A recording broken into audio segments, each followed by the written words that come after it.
El contexto para este tipo de investigación que estamos haciendo, pues hablamos de que la enfermedad aortoilíaca tiene múltiples factores de riesgo, principalmente la enfermedad avanzada, casi siempre son pacientes mayores de 60 años, el tabaquismo, la diabetes y la hipertensión, que son los que más vemos que provocan esta patología.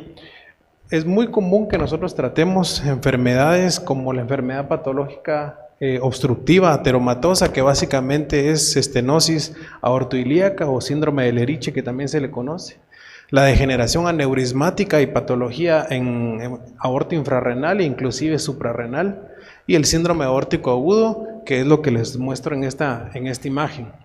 La primera, vemos la distribución de todo el segmento de aortoilíaca con calcio que va provocando obstrucciones.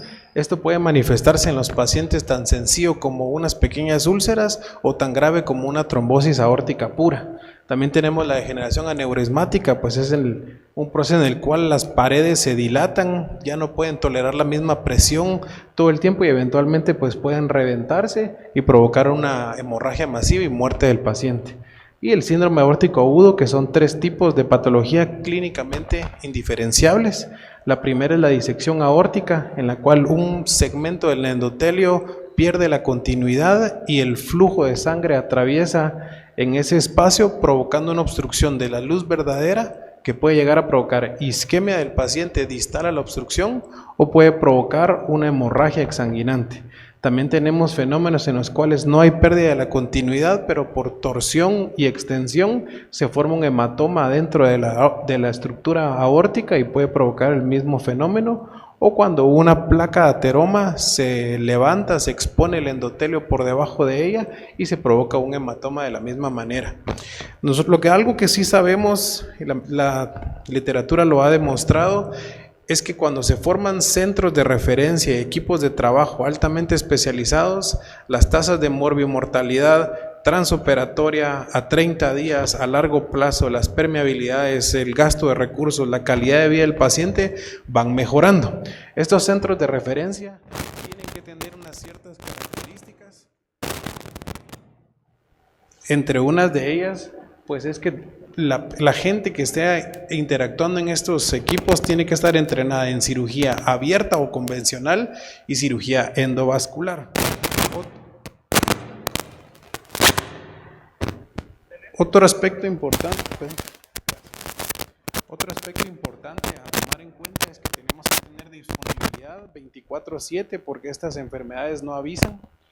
Y en teoría, el Vascunet es un registro en 11 países y 1000 centros. Ellos refieren que debería de atender estos centros de referencia como mínimo 13 a 16 casos por año.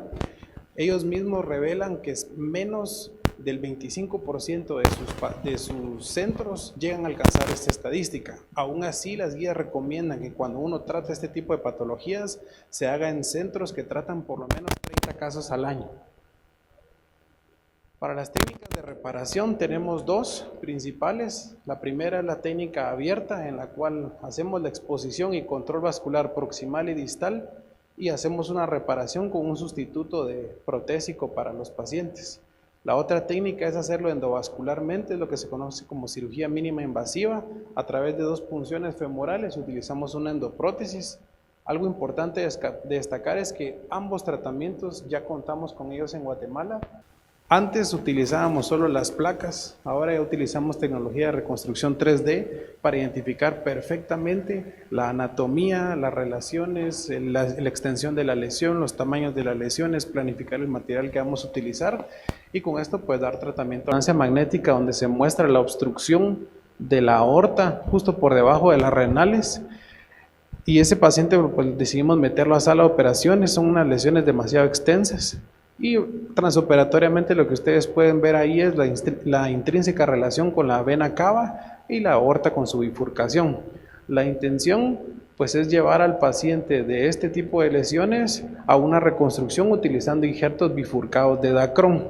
Eso se hace mediante un control proximal y distal y una anastomosis término terminal utilizando generalmente injertos de Prolene, ¿verdad? Esta es otra foto.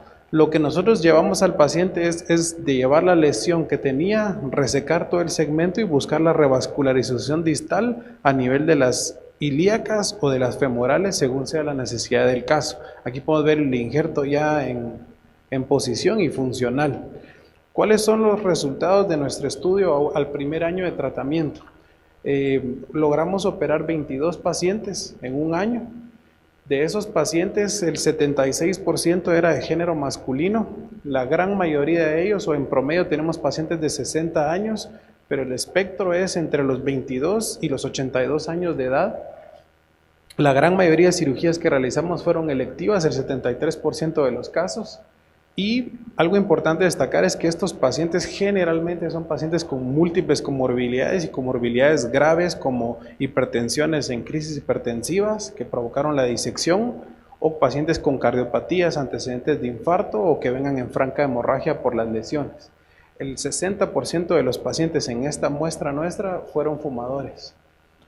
El tipo de cirugía, el tipo de patología que atendimos fue principalmente la patología ateromatosa obstructiva, lo que nosotros conocemos como TAS-D, que son enfermedades que abarcan gran extensión de la aorta y que normalmente no son buenos candidatos a resolver con técnicas endovasculares. El otro tipo de pacientes que atendimos fueron aneurismas. Hasta ahora hemos tratado aneurismas fusiformes, saculares, inflamatorios, e incluso hemos tratado un paciente roto contenido. Todavía está pendiente y no tardará mucho en que caiga un roto puro, que son urgencias verdaderas. Ahí en imagen les muestro la pieza de la paciente previa, donde se mira cómo estaba la aorta severamente afectada y cómo se mira la pieza por dentro en relación a la patología ateromatosa. Para realizar el tratamiento quirúrgico de los pacientes, en la gran mayoría de ellos, previo a su tratamiento, logramos realizar por lo menos una evaluación preoperatoria cardiológica que como mínimo lleva un ecocardiograma transtorácico. Solo en urgencias estrictas no se hace. Todas las veces que hemos tenido patología electiva utilizamos betabloqueador, metoprolol, propanolol o atenolol para reducir el estrés sobre la pared aneurismática o de la patología arterial. En el 100% de los pacientes, por supuesto, hemos hecho tratamiento con anestesia general. De repente suena risorio poner, bueno, están haciendo esto con otro tipo de anestesia, pero también se puede resolver estas patologías con terapia endovascular, que puede ser inclusive con anestesia local a nivel de las regiones inguinales. Todas las reparaciones que hemos hecho han sido con injerto de Dacron y PTFE, y con eso hacemos una revascularización que en más del 85% de los pacientes fue anatómico, es decir, se reconstruye el eje aortoilíaco como se ve en la imagen, y en otros pequeños casos hemos optado más por realizar revascularizaciones extraanatómicas, en las cuales hacemos un abordaje a nivel subclavio y desde ahí traemos sangre para las dos regiones femorales.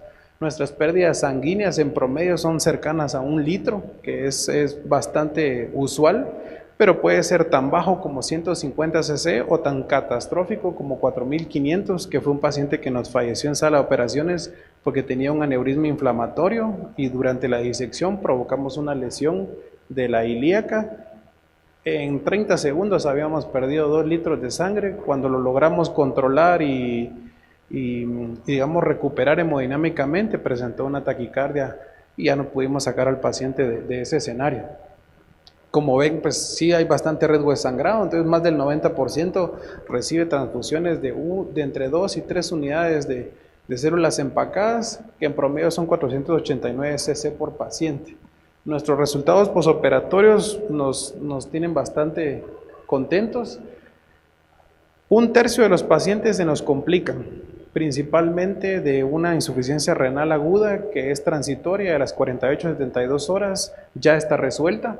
Tuvimos una mortalidad transoperatoria, que es el paciente que les comentaba, y tuvimos 4 mortalidades posoperatorias en las primeras 48 horas. Esos principalmente fueron las 3 de las 6 urgencias que atendimos, fueron por infartos agudos a miocardio, y lo importante es que pasando esa ventana de las primeras 48 horas, no tenemos ninguna mortalidad a 30 días, y ahorita que completamos el año de todos los pacientes que hemos venido en seguimiento, pues tampoco tenemos ninguna mortalidad. 17 pacientes sobreviven a este momento y la permeabilidad de esos injertos instalados en los pacientes está al 100% hoy por hoy. Por último, pues ya solo les traía unos ejemplos de tipos de patologías o cambios quirúrgicos que hacemos. En este paciente podemos observar 2 patas, que sería una para cada ilíaca, y casi siempre tratamos de preservar por lo menos una arteria ilíaca interna para disminuir el riesgo de isquemia pélvica y en el caso de los hombres para reducir el riesgo de que tengan problemas con erección. Esa es una variante quirúrgica y esta otra, perdón, tal vez me apoyan para poner ese video. En este paciente notamos que la arteria mesentérica inferior era mayor de 3 milímetros, permeable, funcional, y aunque este venía con un aneurisma roto contenido, preferimos preservarla mediante una técnica que se llama parche de Carrel, y esa es la reconstrucción que se le realizó.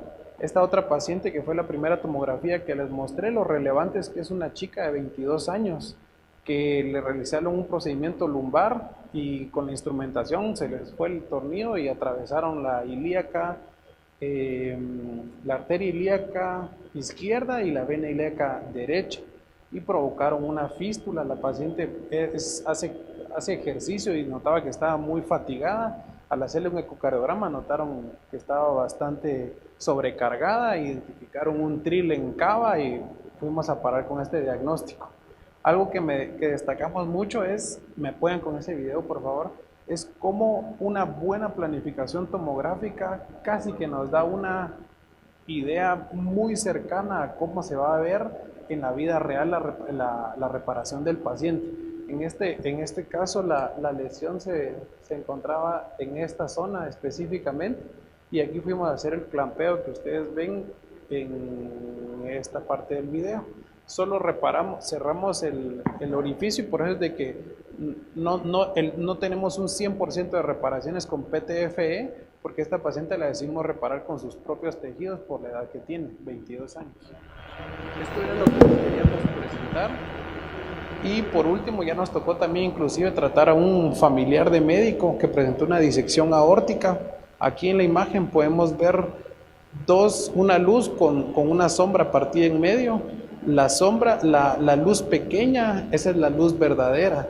Y este paciente ya estaba presentando isquemia a las extremidades y en el video podemos observar la correlación radiológica y patológica que tenemos con esos pacientes desde nuestra planificación prequirúrgica.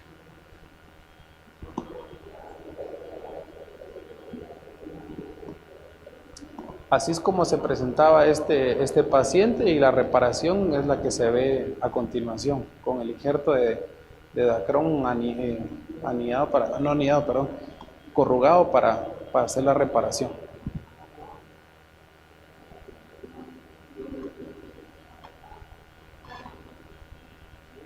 Las conclusiones a un año de nuestro tratamiento, pues la verdad es que estamos contentos que tenemos resultados similares a otros centros de referencia internacional.